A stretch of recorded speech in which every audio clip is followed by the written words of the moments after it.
Hi YouTube, I'm just putting together a pork stew with kimchi in it, and what I've got here is about 1 pound of pork loin that I cut up into cubes.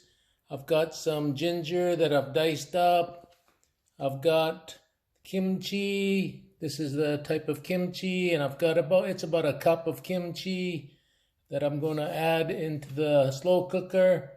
And then there's also some sake. I'm going to add some sake, maybe a 1/4 cup of sake into the slow cooker with everything. And then the last thing is these are cubed tofu.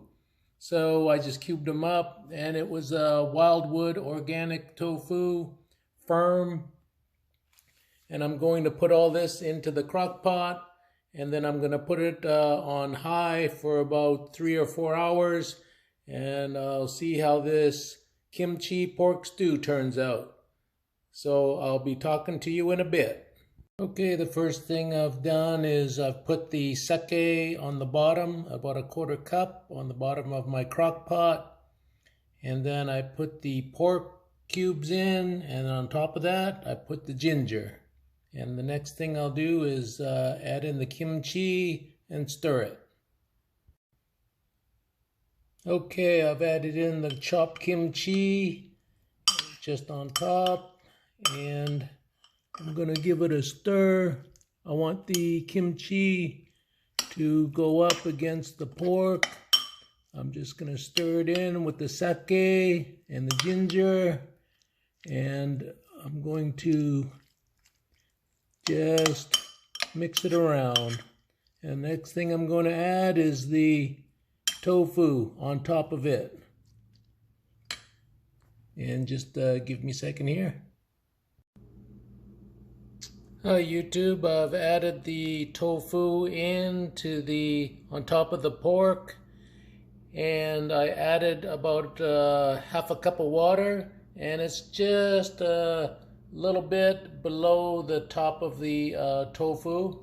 I don't want to flood it because I'm thinking the tofu has a lot of moisture in it, a lot of water. So when I do slow cook it, a lot of that moisture is going to come out of the tofu. So you can see I've put the kimchi in there, and the tofu's on top of all of that pork.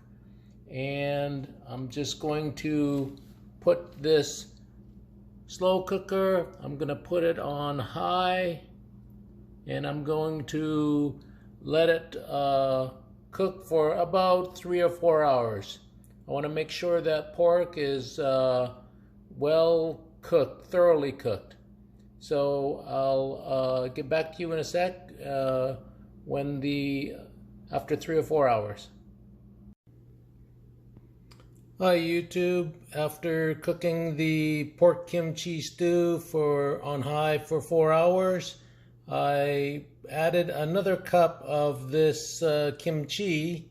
I just spooned it right from this container right into the slow cooker, and I stirred it in, and I let it slow cook for another 8 hours on low. I just slow cooked it overnight.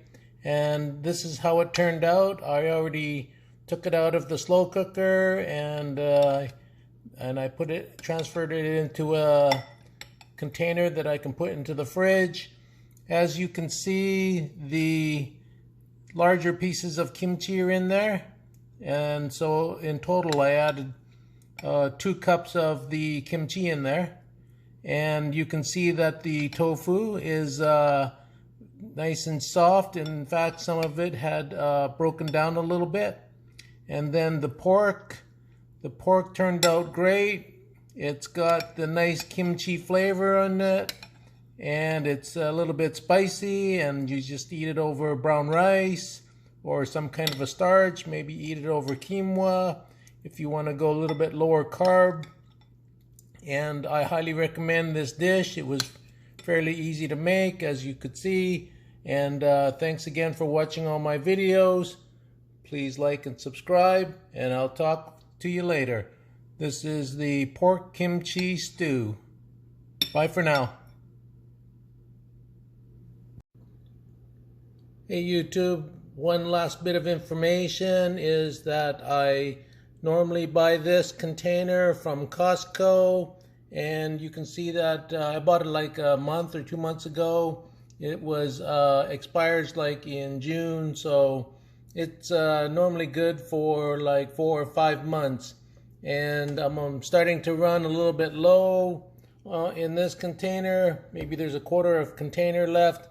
So I'm going to make a run to Costco, and this container costs $10 normally, and they have it for $3 off. So I'm going to go and get myself another container of this because I love eating kimchi. It's another great vegetable to add to your diet, and it's fermented, so it's good for your health. Anyways, thanks for watching. Bye now.